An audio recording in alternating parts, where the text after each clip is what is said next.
Hello, guys. Good morning. I know it has been a long time since I have posted. Grad school was kicking my butt this semester. So that's what's been taking me so long to post. But I'm going to get serious and post weekly, if not twice a week. Um, but today's topic is going to be a new little thing I want to do on my channel where we are going to do some lit reviews. And I'm not gonna do the boring lit reviews about FAs and stuff we already know. Like we're gonna do some interesting topics, some not so typical clinic autism ABA topics. So so we'll just go ahead and jump in and get started. Okay, so this literature review will be around a pager prompt. And if you too young to know what a pager is, I'll explain it to you. So I'm kind of too young to explain what a pager is, but I'm gonna explain it in the best way that I know how. So a pager is something you have on your hip, and at certain times, I'm guessing it would vibrate. But when I was younger, your pager used to have a number, and then if somebody would call that number from like a house phone or something, your pager would go off, and they would know that like they had a missed call from you and you needed to call them back whenever you got to your nearest phone, your nearest payphone, your nearest house phone, a cell phone, you called that person back. So that's how my understanding of a pager is. Um, so this is a literature review, and they use a pager as a prompt for a student. So this article is called "Reducing Rapid Eating in Teenagers with Autism: Use of a Pager Prompt." So, like I previously said, I'm gonna try not to do the typical autism clinic type of articles for reviewing. However, this one is a little bit different because it uses a pager as a prompt, which is something that we don't use as much in the clinic setting. At least I'm gonna say I didn't. And this article is about Anglesea, which I'm sure I just botched that name, Hotch and Taylor. And the reason that I picked this article is again because of the pager prompt.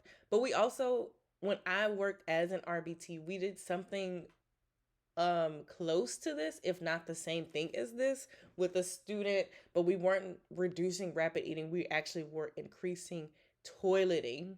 So I'm going to talk about that a little bit at the end as well. So, the introduction. So, rapid eating can lead to health problems. If you have a student that is eating rapidly, which when I worked in a clinic setting, I did, and at the school setting, of course, when I don't have my picky eaters, then I have my eaters that are beating everybody to the lunch table, and then they're just sitting there 5 minutes into lunch because they've eaten everything. So rapid eating can lead to health problems such as vomiting because you can eat so much and then you start throwing up. I had a student that used to do that. Aspiration, and can be socially stigmatizing. If I'm my student, my client that I had in a clinic setting, he would eat so fast that he was not using his fork or his spoon. He would just go in with his hands and just shovel it into his mouth. And just imagine if he went into a school setting like that, eating like that. That would be socially stigmatizing, and the other students probably would not want to sit next to him. So, previous research around this topic have looked at using differential reinforcement of low responding to reduce the rate. However, one limitation of this was that you always had to be with the individual to implement the schedule. So, in ABA, we want to be able to put ourselves out of a job. We do not want a job anymore. We have so many kids that we just want them to be independent. We don't want them to have a job. We don't want to be hovering over them. We don't want to have an RBT hovering over them. We would be, have to find other means for money, but we want our kids to be independent as they possibly can be.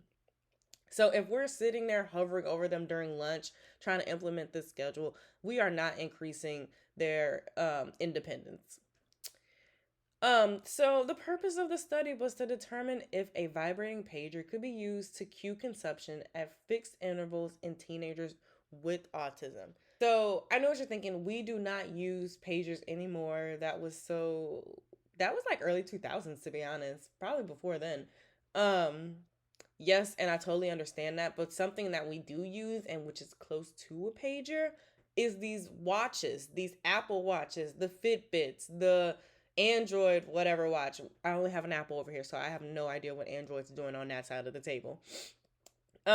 But those things vibrate and you can set them to vibrate at a fixed rate as well. And so when I'm talking about my student, the client that we had that we did this with, at the end of the PowerPoint, we used actually a regular watch, not an Apple Watch. I don't think Apple Watches were out at this time.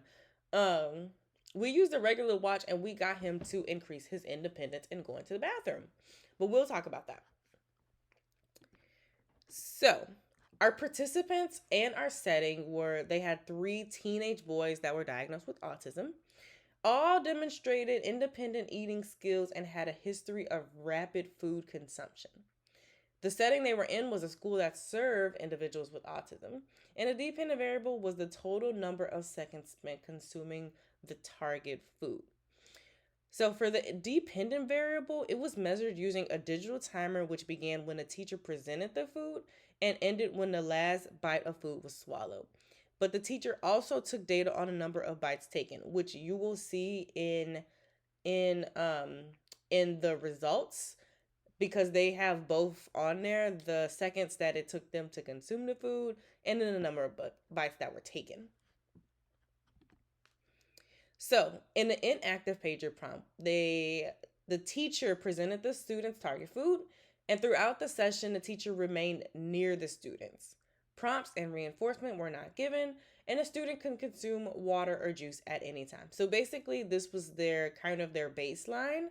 Um, this was kind of like a baseline session. No reinforcement, no prompting were used. They kind of just let the students eat and drink as they typically would and just do their thing. Stand next to them obviously so we make sure that they're not choking. Um and then after the target food was consumed, the teacher presented the other lunch items to the student. So, yeah, basically this is like a baseline session. Okay, so how did they train this? So the training sessions were done outside of lunchtime. So the pager prompt activated sessions, those were during lunchtime, but to train this, they did it outside lunchtime. Because if you think about it, if a student is at lunch, they're not thinking about your training, they want to eat. Um, so they did the training sessions outside of lunch. The pager was set to vibrate at very varied intervals of 10 to 30 seconds. In the initial first training sessions, the teacher physically guided the participants to put their hands on the pager. If the participants attempted to eat the food before the pager vibrated, the attempt was blocked and the teacher physically guided the students to put their hand on the pager. The teacher would guide the participant to eat when the pager vibrated, and after the bite, the participant was guided back to the pager. Physical prompts were faded to gestural prompts. Okay, so during the training session, the teacher focused on consuming foods when the pager vibrated. Why was this done? This was done to teach the participant to wait until the pager vibrated before consuming the food. As the participants learned to respond to the vibrations, they were not required to put their hands on the pager. So what this is saying is that the pager was set to vibrate at 10 to 30 second intervals. The teacher took the student's hands, put them on the pager, and then when they vibrated, the teacher guided the student's hand to eat the food. After consuming and eating the food, the teacher prompted the hand back to the pager. Okay? If they tried to eat without the pager going off, the teacher would block them and redirect their hand back to the pager. Okay? So, verbal praise was provided if the participant waited until the pager vibrated to take a bite. And all participants took bites only when the pager vibrated on 100% of trials for 2 consecutive training sessions within 5 seconds, 5 sessions, and never received additional training. Oops. So, and then as you know, we like to fade our prompts. So, physical prompts were faded to gestural prompts, and they didn't have any further prompting that needed to happen. It was from physical to gestural to let's get into a real session during the lunchtime. And um I would say for here, if this is confusing, go ahead and pull up that article. I can actually um I can actually put the PDF into YouTube, or I can try to do that. So you guys can have easy access to this article. Okay, so in the pager prompt activated session, after the training, the teachers conducted the sessions to evaluate the effects of the pagers at lunch with the target foods. So this is where we are, where we'll get most of our data from. How did they do at lunch when it was actually, they had done the training, everything was good? How did they do at lunch? I've gone ahead and clipped in a picture of the results graph. And if you are studying to become a BCBA, this is a reversal design, and it's just with the 3 participants, so it's just a reversal. So pager prompt absent, pager prompt present, pager prompt absent, pager prompt present. Okay, so when the pager prompt was absent, all of them had very decreased seconds of eating their food. So even this guy, he would eat a 6 ounce cup of yogurt, you know, in an average of, I would say, 30 to 60 seconds, which that's quick. And then John is even, has even less time because he's eating 10 pieces of clementine within 25 to maybe 40 seconds. He's eating 10 pieces of clementine. He is scarfing that food down. They are all scarfing that food down. But then you can see when the pager prompt is present, they're averaging maybe 80 to 100 seconds of eating their food. So, except for Mark, he's between 150 and maybe 175 seconds of eating his food. So, and then the same thing when they go back to the pager prompt being absent, it follows that baseline time again. And then when the pager prompt is reintroduced, they go back to the same intervention results. So the results found that the total number of seconds eating the target foods increased when and only when the participants used the vibrating pager. So when the vibrating pager was used, they increased their total number of seconds eating the target foods. The participants eating slowed to a consumption of a typical adult. So this is what we want. We want it to be not us standing around them giving them prompting. We want it to be, if they need a prompt, we want it to not be so stigmatizing that other individuals can see that they need prompting, they need help.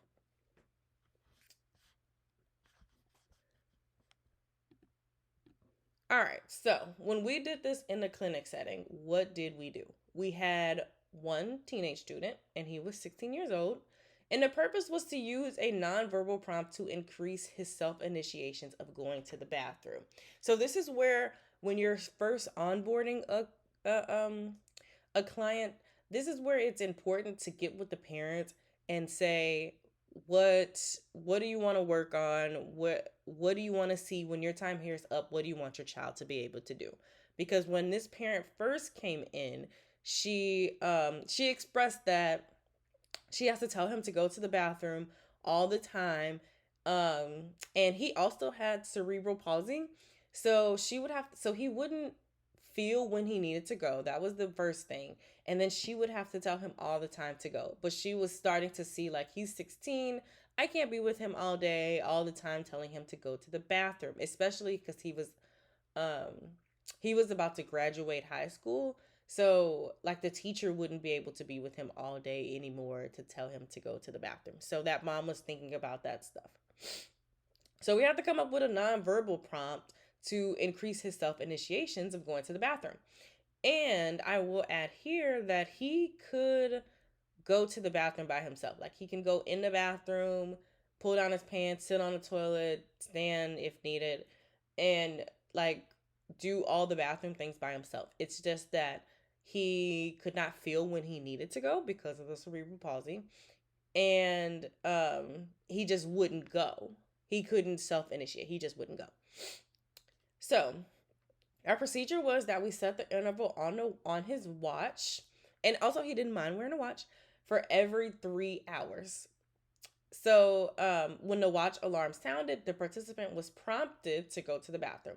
So when the alarm sounded, what we did was we actually started with a verbal prompt of, "Hey, go ahead and go to the bathroom. Your watch is going off." And we would have him go to the bathroom, and we would stand close by. We're not going into the bathroom with a 16-year-old.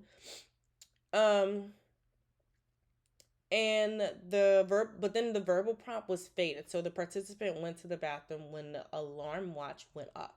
So after we saw that he was kind of doing this on his own, we faded that verbal prompt, and so when the watch went off, there would be times where the watch would go off and he would look at us, and we would just be sitting there looking at him, and then at some point he'd say, "Oh, I think it's time for me to go to the bathroom now." And we're like, "Oh yeah, go ahead if you need to."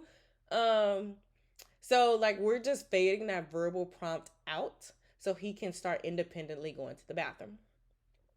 So, following training and when intervention was withdrawn, the participants began going to the bathroom without the alarm of the watch. So, as time went on of us like literally not telling him, there would be times of the day before the 3 hour intervals went off where he would look at his watch, see how close he was to his time. Like, maybe he'd be an hour or 30 minutes before his watch would go off, and he's just like, "Oh, I think I need to go to the bathroom now." And we're like, "Okay, dude, go. If you need to go, you need to go." Like, but we're happy that you're self-initiating, so go ahead and go. Um, so that could be a possible way of even fading the watch. Like, if he's already seeing that like he needs to go to the bathroom, or he has um some sort of thought of needing to go to the bathroom, then outside of these 3 hours, because it's not feasible, not everybody goes to the bathroom every 3 hours. Um, you go to the bathroom whenever you need to. So, and that's what he was starting to do, like just go to the bathroom kind of whenever, not within our interval, but kind of whenever going to the bathroom. So we were able to increase his independence of self initiating and toilet training too. So, again, for that reference and in conclusion, there's a few conclusions you can make here. And it's that we can start to use technology not just with ourselves, because obviously we as BCBAs, RBTs, we have started to move from paper data to iPad data and Catalyst and all the things. Um, but there's some ways we can use technologies with our students as well. This is a good way to show how we moved move the research into an actual clinic, an actual setting with one of our actual students. Um, and yes, so if you have any questions about this article, of course, read it, see what you think. It actually isn't that long. From 107 pages to 111 pages, I believe. I'm not great at math. That's about 4 or 5 pages. It was not a long article at all. And the graph was a page. So it's not a long article at all. I don't like to read long papers, unfortunately. Um, so it's not long, but read it and reach out if you have any questions. Thank you for listening.